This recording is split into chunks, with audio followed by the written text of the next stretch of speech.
व्यक्तिविशेष या कार्यक्रमामध्ये VCN न्यूजतर्फे आपलं हार्दिक स्वागत आहे। आज आपण भेटणार आहोत प्राध्यापक शिवाजी कुचे सर यांना संजीवनी कॉलनीमधील राठीनगरमधील संजीवनी कॉलनी येथे असलेल्या स्पीक इझी कोचिंग क्लासेसचे ते डायरेक्टर आहेत। सोबतच बँकिंग क्लासेस सुद्धा त्यांचे समर्थ हायस्कूलच्या समोर चालतात।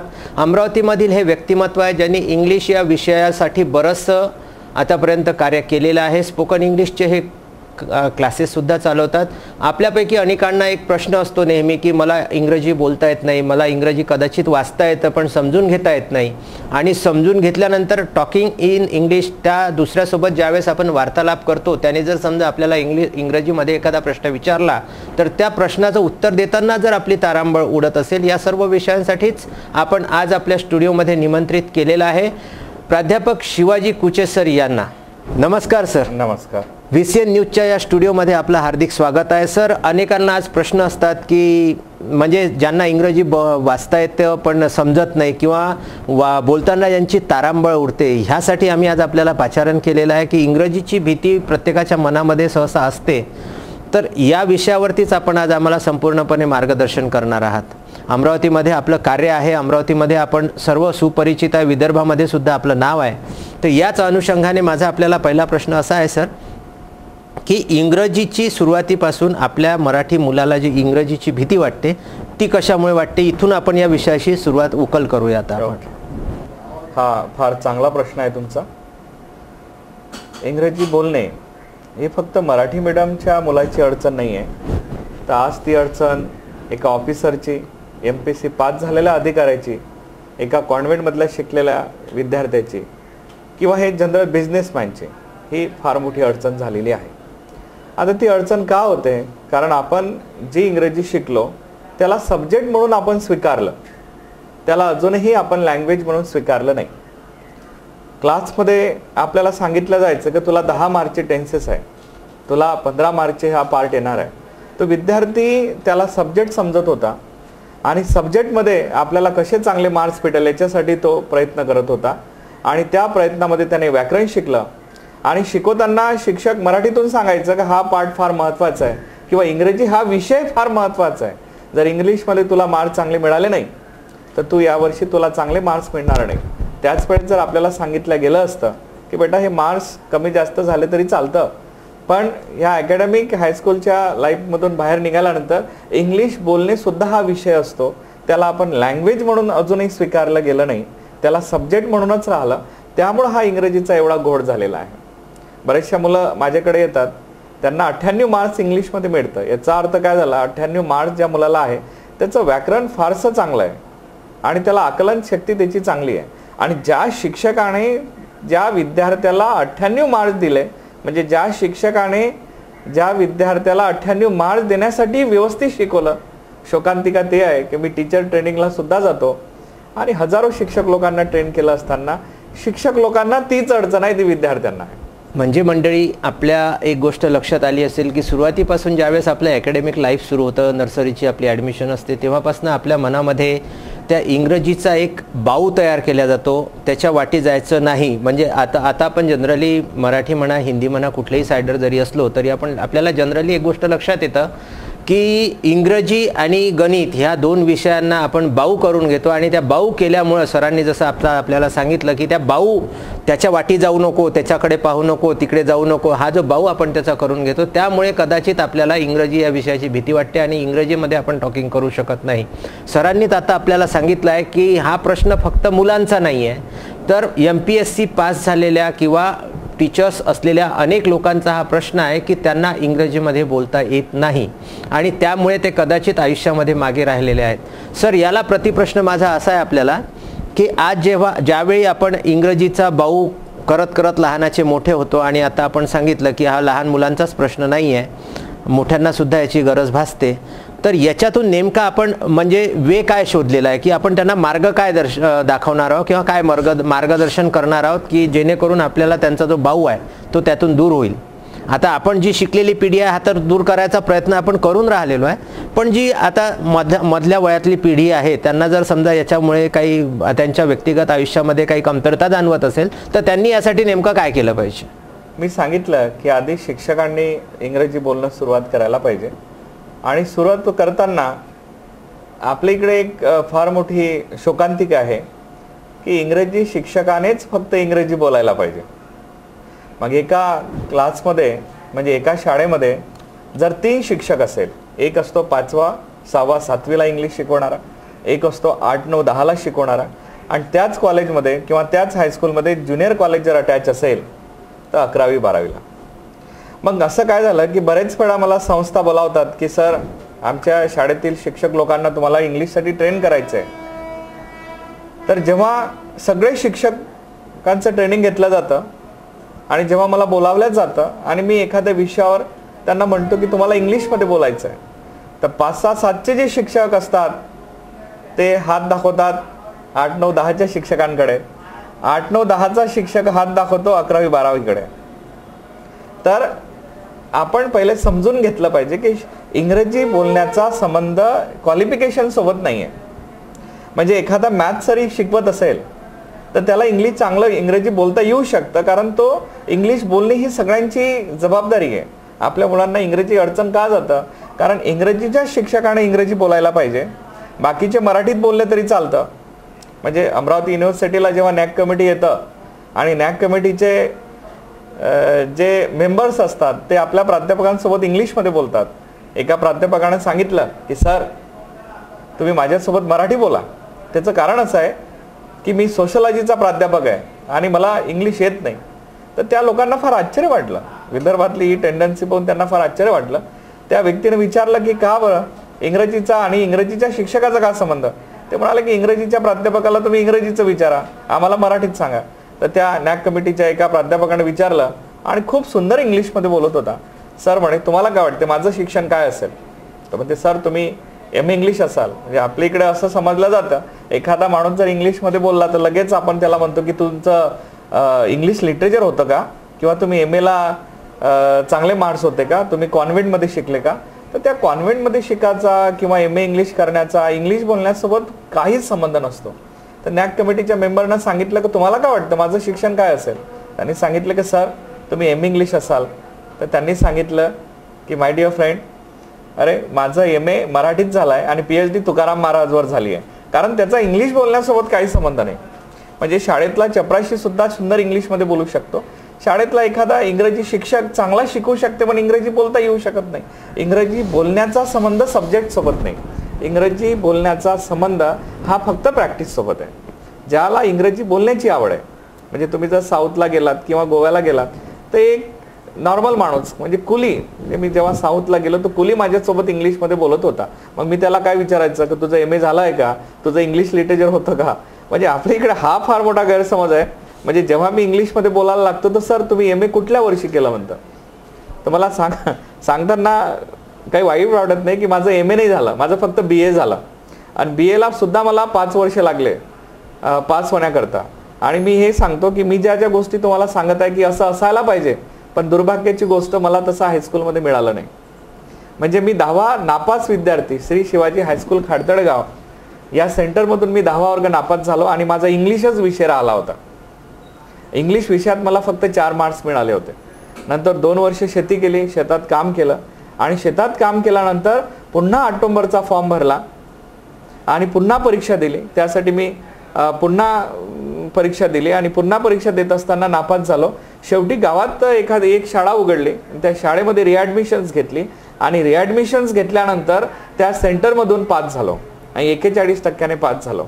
आज डॉक्टर पंजाबराव देशमुख शासकीय प्रबोधिनी, जिथं क्लास 1 आणि क्लास 2 लोकांना ट्रेनिंग दिलं जातं, तहसीलदार, डेप्युटी कलेक्टर अशा लोकांना ट्रेनिंग दिलं जातं आणि मला तिथं सॉफ्ट स्किलसाठी आणि इंग्लिश कम्युनिकेशन्स ऑफिसर लोकांनी कसं करावं यासाठी बोलावलं जातं.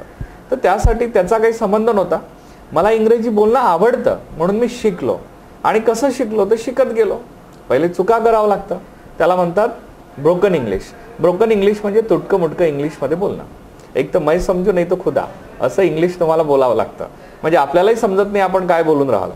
मला आठवतं की मी BAला असताना एका प्राध्यापकांसोबत इंग्लिशमध्ये बोललो. इंग्लिशचे प्राध्यापक होते आणि मी इंग्लिशमध्ये बोलत होतो. आता तुम्ही म्हणाल की सर तुम्हाला 4च मार्क्स होते आणि तुम्ही इंग्लिश कसं बोलायचं. तर मी सहज इंग्लिशमध्ये बोलायचो. बरेच दिवस झाले कॅन वापरला नाही तर कॅन वापरायचो. बरेच दिवस झाले शूड वापरला नाही तर शूड वापरायचो आणि अतिशय चुकीचं इंग्लिशमध्ये बोलायचो, अतिशय चुकीचं. त्याला म्हणतात ब्रोकन इंग्लिश.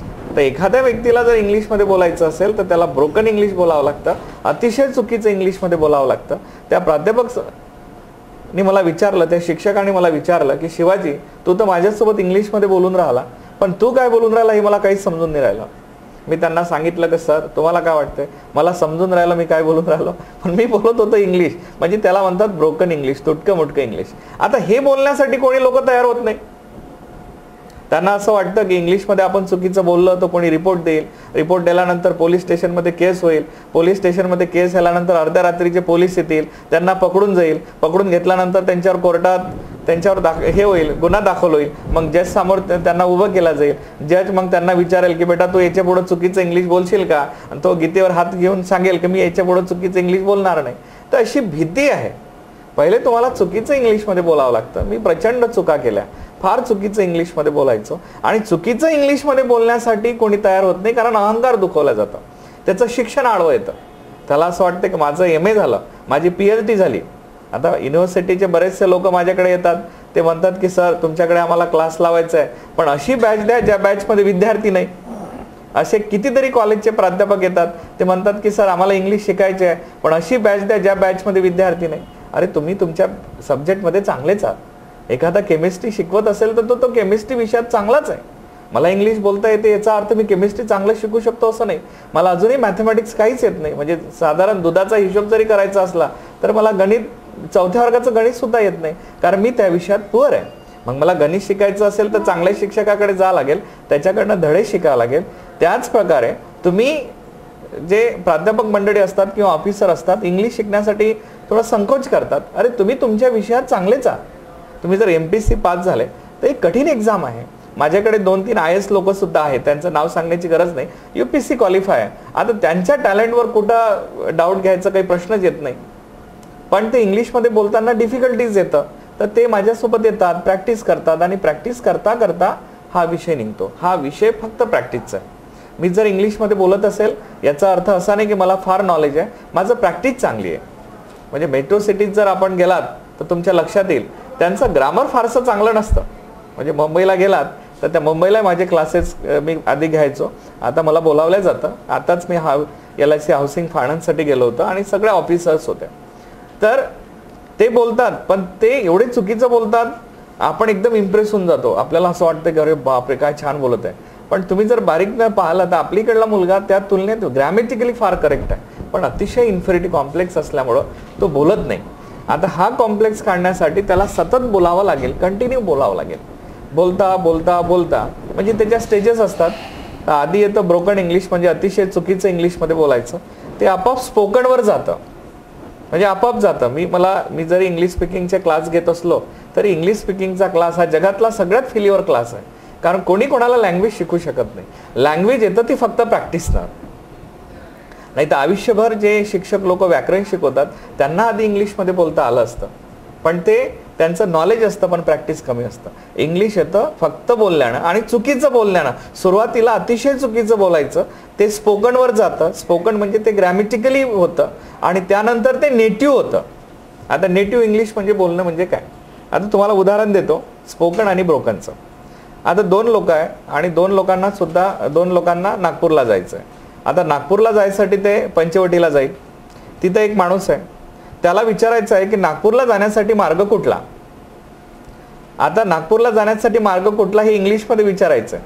आता एक माणूस आहे ज्याला इंग्लिश काहीच येत नाही पण इंग्लिश बोलावं असं वाटतं.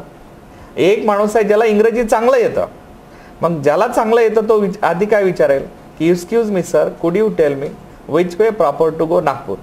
आता त्याने अतिशय ग्रॅमॅटिकली हे सेंटेन्स सांगितलं. त्याला नागपूरला जाण्यासाठी मार्ग कुठला संबंधित व्यक्ती त्याला सांगेल. पण दुसरा माणूस आहे ज्याला व्याकरण काहीच येत नाही, तो काय म्हणेल, विच वे नागपूर, विषय खतम. म्हणजे त्याला सुद्धा उत्तर मिळेल. तर पहिले तुम्हाला असं इंग्लिश बोलावं लागते, विच वे नागपूर, किंवा नागपूर विच वे, किंवा नागपूर व्हेअर, असं काही विचारलं तरी चालतं. याला म्हणतात ब्रोकन इंग्लिश. नंतर ते स्पोकनवर येतं आणि नंतर ते नेटिव्हवर येतं. आता नेटिव्ह इंग्लिश म्हणजे बोलणं म्हणजे नेमकं काय, तर बरेच वेळा आपल्या इकडलं इंग्लिश म्हणजे कसं असतं की आपण बाहेर कधी इंग्लिशमध्ये बोलत नाही, आपण कार्यक्रमामध्ये इंग्लिशमध्ये बोलतो. गांधी जयंती असेल तर इंग्लिशमध्ये बोलतो, 15 ऑगस्ट असेल तर इंग्लिशमध्ये बोलतो आणि सगळे लोक त्याची चर्चा करतात की हा माणूस इंग्लिशमध्ये फार छान आहे. पण ते स्टेज इंग्लिश झालं, ते कोणालाही बोलता येतं. म्हणजे 15 मिनिटं जर तुम्हाला इंग्लिशमध्ये बोलायचं असेल आणि तुम्ही अर्धा घंटा तयारी केली असेल तर ते कोणालाही बोलता येतं, त्याला इंग्लिश बोलणं म्हणत नाही. म्हणून बरेचसे स्पीकर मी पाहिले, नॅशनल स्पीकर मी पाहिले, जे माझ्या क्लासला येतात, माझं मार्गदर्शन घेतात, ते स्टेजवर छान इंग्लिशमध्ये बोलतात आणि खाली उतरल्यानंतर मराठीत विचारतात जमलं काय म्हणून. हे जमलं काय विचारणं भाषण दिल्यापेक्षा जास्त कठीण आहे, कारण हे नेटिव्ह इंग्लिश आहे. आपण कामात इंग्लिशमध्ये बोलत नाही, कारण इंग्लिश बोलणं हेच आपल्यासाठी काम आहे. आणि 2 कामं ॲट अ टाइम कसे करायचे? तुम्ही एखाद्यासोबत जेवताना इंग्लिशमध्ये बोला, तो तुमचं ताट आहे ते बाजूला सरकवल आणि विचारेल आता बोल. म्हणजे त्याला इंग्लिश कामासोबत बोलता येत नाही. त्याचं कारण असं आहे की इंग्लिश बोलणं हे आपल्यासाठी काम आहे आणि इंग्लिश बोलणं हे आपल्यासाठी काम नसायला पाहिजे. ते एकदम सहज आलं पाहिजे आणि ते सहज येतं. त्यासाठी सर्वप्रथम ब्रोकन इंग्लिश, अतिशय चुकीचं इंग्लिशमध्ये बोलणे, त्यानंतर ते स्पोकनवर जातं, आपाप जातं. 2-3 महिने जर आपण इंग्लिशमध्ये बोललं तर ते स्पोकनवर जातं आणि स्पोकनचं ते नेटिव्हवर जातं. तर अशी तो जर प्रवास केला तर कोणालाही चांगल्या प्रकारे इंग्रजी येऊ शकतं. बघितलं मंडळी, सर्वप्रथम जर आपल्याला काही करायचं असेल, काही शिकायचं असेल तर त्यासाठी सर्वात प्रथम आपली शिकण्याची तयारी पाहिजे. तुटकं फुटकं मोडकं तोडकं का होईना, पण आपण जर इंग्रजीमध्ये बोलायला सुरुवात केली तर सरांचं असं म्हणणं आहे की तीच इंग्रजी जी आपण तुटक्या फुटक्या शब्दांमध्ये बोलतो तीच पुढे प्रॉपर होण्यास आपल्याला सहाय्य करते. सर, 12 खडी मराठीची असते आणि मराठीमध्ये ज्या 12 शब्दांवरती संपूर्ण मराठी आधारलेली आहे असं म्हटलं जातं, तसं इंग्रजी ABCD A to Z हे जवळपास किती 26 अक्षरांचा खेळ आहे. तर याची सुरुवात नेमकी कुठून आणि कशी करायची की जेणेकरून म्हणजे एखाद्या व्यक्तीला जर क्लासेसला जायचं नसेल किंवा त्याची आर्थिक परिस्थिती त्याला त्यासंबंधी परवानगी देत नसेल तर आपण याच्यासाठी काय सहाय्य करू शकतो, म्हणजे त्यांनी घरच्या घरी त्याला इम्प्रूव्हमेंट कशी करता येईल? घरच्या घरीच आपण इंग्रजी व्यवस्थित शिकू शकतो. त्यासाठी मला असं वाटतं, माझं असं ऑब्झर्वेशन आहे की आपण मराठी व्यवस्थित बोलत नाही. जे आपण मराठी बोलतो तिचं ट्रान्सलेशनच होत नाही. म्हणजे आपल्या विदर्भाची जे मराठी आहे तिचं ट्रान्सलेशनच व्यवस्थित होत नाही. त्यामुळं जर आपल्याला इंग्रजी खऱ्या अर्थानं बोलायचं असेल आणि पुस्तकाचा जर आपल्याला सपोर्ट घ्यायचा असेल, कारण बुकिश लँग्वेज आणि जी लँग्वेज आपण बोलतो तिचं असोसिएशन्स कुठंतरी तुटल्यासारखं वाटतं. म्हणजे मी सर्वप्रथम जेव्हा इंग्लिशमध्ये बोलणं सुरू केलं आणि इंग्रजीची प्रॅक्टिस केली तर तेव्हा मला इंग्रजीची अडचण नंतर आली, पहिले मराठीची अडचण आली. जसं एक दिवस सकाळची वेळ होती, मला सकाळीच फोन आला. एका माझा जिल्हा परिषदचा एक स्टुडंट होता, शिक्षक, आणि त्याला मी सांगितलं होतं की तुला कुठलीही अडचण आली तर मला फोन करायचा आणि काहीही असलं ट्रान्सलेशन तर मला विचारायचं, मी तुला सांगेल. तर त्याने मला फोन केला आणि विचारलं की सर, मला माझ्या बायकोला म्हणायचं आहे की नेहमी तुझा अकात असतो, तर अकातसाठी कुठला शब्द आहे म्हणून. आता अकातसाठी शब्दच नाही, इंग्लिशमध्ये शब्दच नाही. त्यासाठी आपल्याला असं वाटतं की अरे आपल्याला अकातसाठी शब्द माहीत नाही. आपण बोलताना सहज म्हणतो की वय वय नको करू. आता वय वय नको करू याचं इंग्लिशमध्ये कसं होईल की डान्स करू नको, की उड्या मारू नको. तर सर्वप्रथम आपली जी मराठी आहे ते शुद्ध करावं लागेल. तर माझ्याकडे जे मुलं येतात ते मराठी बोलत असताना ते विचारतात की सर झालं काय तुमचं जेवण खावण, याचं इंग्लिशमध्ये कसं करायचं. तर पहिले ते मराठी शुद्ध करावं लागेल की सर तुम्ही जेवण घेतलेलं आहे का, किंवा तुमचं जेवण संपलेलं आहे का. तर अशा प्रकारची जर मराठी जर तुम्ही बोलला तर त्याचं ट्रान्सलेशन व्यवस्थित होऊ शकतं, अन्यथा त्याचं ट्रान्सलेशन व्यवस्थित होऊ शकत नाही. तर माझी अशी रिक्वेस्ट येईल सगळ्यांना की आधी आपण मराठीत व्यवस्थित बोलायला पाहिजे. त्यानंतर माझ्याकडे आता उन्हाळ्याच्या शिबिरामध्ये 80 मुलं होते. त्या 80 मुलापैकी मी 2 विद्यार्थी, एक मराठी मीडियमचा, 2 विद्यार्थी मराठी मीडियमचे, 2 विद्यार्थी सेमी मीडियमचे आणि 2 विद्यार्थी फुल इंग्लिश मीडियमचे, असे 3 विद्यार्थी म्हणजे 6 विद्यार्थ्यांना पुढं बोलावलं आणि त्यांना एक सोपा प्रश्न विचारला. सगळे 7वा 8वा 9वा 10वा वर्ग शिकणारे आणि सगळे कॉमन बसवले आणि त्यांना सोपा प्रश्न विचारला की मी आलो असतो याचं इंग्लिशमध्ये ट्रान्सलेशन काय होईल. पहिले मराठी विद्यार्थी मराठी मीडियमच्या मुलांना विचारलं, त्यांना याचं उत्तर नाही आलं, पण त्यांना मी आलो असतो हे सेंटेन्स समजलं. की मी आलो असतो म्हणजे मी येईल आणि मी आलो असतो हा विषय वेगळा हे समजलं. सेमी इंग्लिशच्या विद्यार्थ्यांना विचारलं मी आलो असतो याचं ट्रान्सलेशन, त्यांना व्यवस्थित आलं नाही. आणि इंग्लिश मिडियमच्या मुलांनी फटकन आन्सर सांगितलं आणि सगळे चुकीचे सांगितले. म्हणजे मराठी मिडियमचा मुलगा बोललाच नाही, त्यांना फक्त मराठीत समजलं की सर हे थोडंसं काहीतरी वेगळं आहे. सेमी इंग्लिशच्या पोरानं म्हटलं की सर आम्हाला थोडीशी अडचण जाते, आणि इंग्लिश मिडियमच्या मुलाने फळाफळ आन्सर सांगितले आणि याच्यातलं एकही उत्तर बरोबर नव्हतं. अतिशय चुकीचं इंग्लिशमध्ये ते बोलले. तर इंग्लिश मिडियमच्या शाळेमध्ये किंवा नामवंत शाळेमध्ये जर काही शिकल्या जात असेल तर चुकीचा बोलण्याचा कॉन्फिडन्स मिळतो, म्हणजे ब्रोकन इंग्लिश त्यांची डेव्हलप होतं, कारण ते त्यांना तसा सराव होतो. पण करेक्शन्स मात्र होत नाही. करेक्शन्स मराठी मिडियममध्ये होतात. किंवा ज्या वेळेस मी विद्यार्थ्यांना व्यवस्थित शिकवतो आणि सांगतो बेटा की मी आलो असतो, मी येऊ शकलो असतो आणि मी यायला पाहिजे होतं आणि मी येईल, मी येणार होतो, हा मला यायचं होतं, मला यावं लागतं, मला यावं लागेल, तर मला असं वाटतं की मराठी मिडियमचा मुलगा जास्त ग्राफ्स करतो आणि मराठी मिडियमचा मुलगा जास्त लवकर इंग्लिशमध्ये शिकतो. क्लासमध्ये बरेचसे वेळेस काय होतं की इंग्लिश मिडियममध्ये शिकणाऱ्या पॅरेंट्सला फार त्याच्या मुलाचं कौतुक असतं आणि ते येतात आणि मला सांगतात की सर याला इंग्लिश येतं, याला फक्त प्रॅक्टिसची आवश्यकता आहे. मग मी त्याला विचारतो की बेटा मी येणार होतो याचं इंग्लिशमध्ये कर, तर मी येणार होतो याचं इंग्लिशमध्ये सहसा कोणाला येत नाही. मी स्वयंपाक केला असता याचं ट्रान्सलेशन सहसा येत नाही. आणि मी त्यांना सांगतो की तुमच्या मुलाला तर काहीच येत नाही. आता तेव्हा ते सांगतात की सर हे तर आम्हाला पहिल्यांदा समजलं की माझ्या मुलाला काही येत नाही. मी गावातून शेत विकून आणि शेत सगळं म्हणजे लागून न देऊन इथं रूम करून एका छोट्याशा रूममध्ये राहत आहे, 60-60 हजार रुपये फीस भरत आहे सर, आणि आज मला समजलं की माझ्या मुलाला काहीच येत नाही. तर हा गैरसमज आहे की इंग्लिश मिडियमच्या मुलांना इंग्लिश येतं. आता पॅरेंट्सलाच मुळात इंग्लिश येत नाही, त्यामुळे थोडंसं गुड मॉर्निंग आणि हाय असं तसं जर केलं तर पॅरेंट्स फार कौतुक करतात. त्यांना असं वाटतं की अरे बापरे, माझा मुलगा गुड मॉर्निंग म्हणत आहे, माझा मुलगा गुड आफ्टरनून म्हणत आहे, पप्पा म्हणत आहे, हाय म्हणत आहे. अशामुळं इंग्रजी येत नसतं. तर इंग्रजी हा बेस आहे. जसं मी येईल, मला यावं लागलं असतं, मला स्वयंपाक करावं लागलं असतं, हे व्यवस्थित आपल्याला शिकावं लागतं आणि व्यवस्थित शिकल्यानंतर त्याची प्रॅक्टिस करावं लागतं आणि ते सहज येऊन जातं.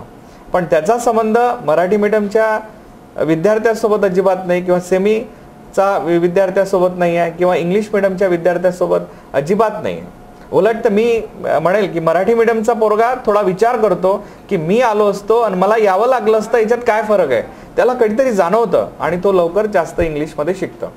म्हणजे सध्या परिस्थितीमध्ये सरांनी ज्याप्रमाणे सांगितलं की इंग्रजी माध्यमाच्या शाळा खूप ठिकाणी सुरू झालेल्या आहेत आणि त्या सुरू झालेल्या शाळांनी एक फंड आपला नेमका ठरवलेला आहे की लहान मुलाची ॲडमिशन ज्यावेळी सर त्या शाळेमध्ये होते, सुरुवातीच्या महिन्याभरात त्याला एकच शिकवल्या जाते, twinkle twinkle little star, how, what I wonder, what you are वगैरे.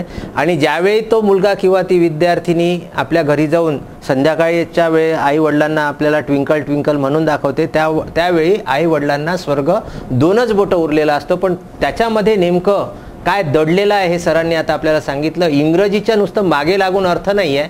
पहिल्यांदा मराठी आपण व्यवस्थित बोललो पाहिजे.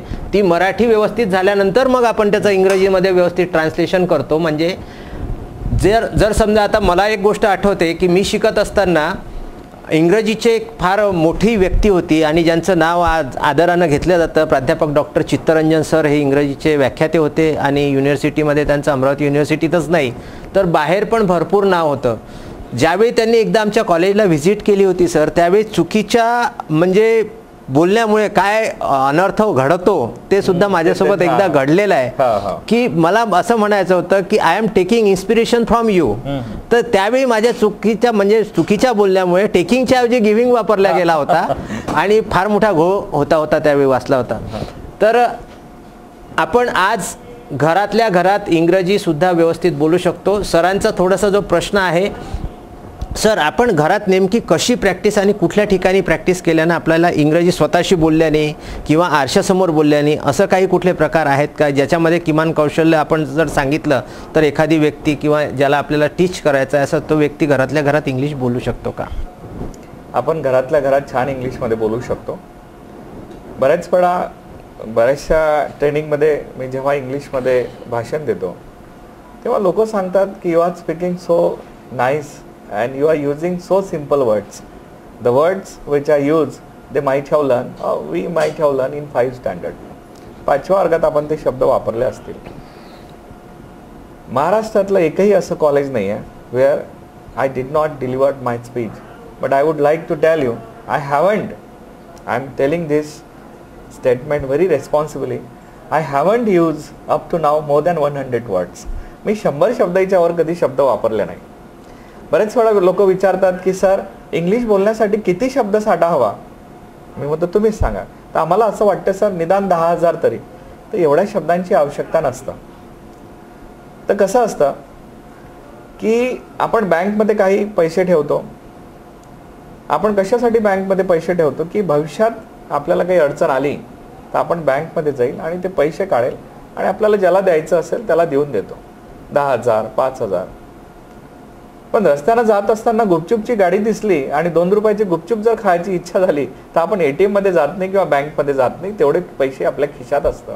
तर इंग्रजी बोलण्यासाठी तेवढं जे नॉलेज असतं, जेवढे शब्दसाठा असतो ते नेहमी आपल्या जवळ असतं. तर मला सांगायचं आहे की तुम्ही 100-50 शब्दांवर सुद्धा इंग्लिशमध्ये छान बोलू शकता. माझे जे आदर्श आहे, the person of whom I listen lot and whatever I am today it's because of he, म्हणजे भगवान रजनीश. त्यांचे मी 500च्या वर प्रवचन ऐकले इंग्लिशमध्ये आणि प्रत्येक प्रवचन 2 घंट्याचं. रजनीशनी आपल्या पूर्ण आयुष्यात 300 शब्दांच्या वर एकही शब्द वापरला नाही. पण अमेरिका मॅट करून टाकली, लंडन मॅट केलं, जर्मनी मॅट केलं, सगळं जग मॅट केलं 300 शब्दांवर. तर मी सुद्धा 100 ते 150 शब्दांवर कुठेतरी म्हणजे कुठल्याही कॉलेजमध्ये कुठल्याही सेमिनार्समध्ये बोलतो. एक वेळा असंच मी स्टेटमेंट केलं. तहसीलदार लोकांची बॅच होती आणि मी त्यांना सांगितलं की 5वा वर्ग आणि 6वा वर्ग आणि 7वा वर्ग मराठी मीडियमचा इंग्लिशमध्ये बोलण्यासाठी सेफिशियंट आहे. तुम्हाला 8वीत सुद्धा जाण्याची आवश्यकता नाही. तर एक तहसीलदाराने हात वरत केला. तर म्हणाले सर तुम्ही आमचा कॉन्फिडन्स वाढवण्यासाठी बोलत असाल तर ही चांगली गोष्ट आहे, पण सर तुम्ही चुकीची इन्फॉर्मेशन देत आहे. I could qualify the MPSC as I am a tehsildar but I feel very difficulty to speak English. मग मी त्यांना विचारलं की तुम्हाला काय वाटतं. म्हणे सर बऱ्याचशा शब्दांची आवश्यकता आहे. म्हटलं शब्दांची आवश्यकता आहे पण शब्दांची आवश्यकता लिखाणासाठी आहे. शब्दांसाठी मी त्यांना काही शब्द लिहिले.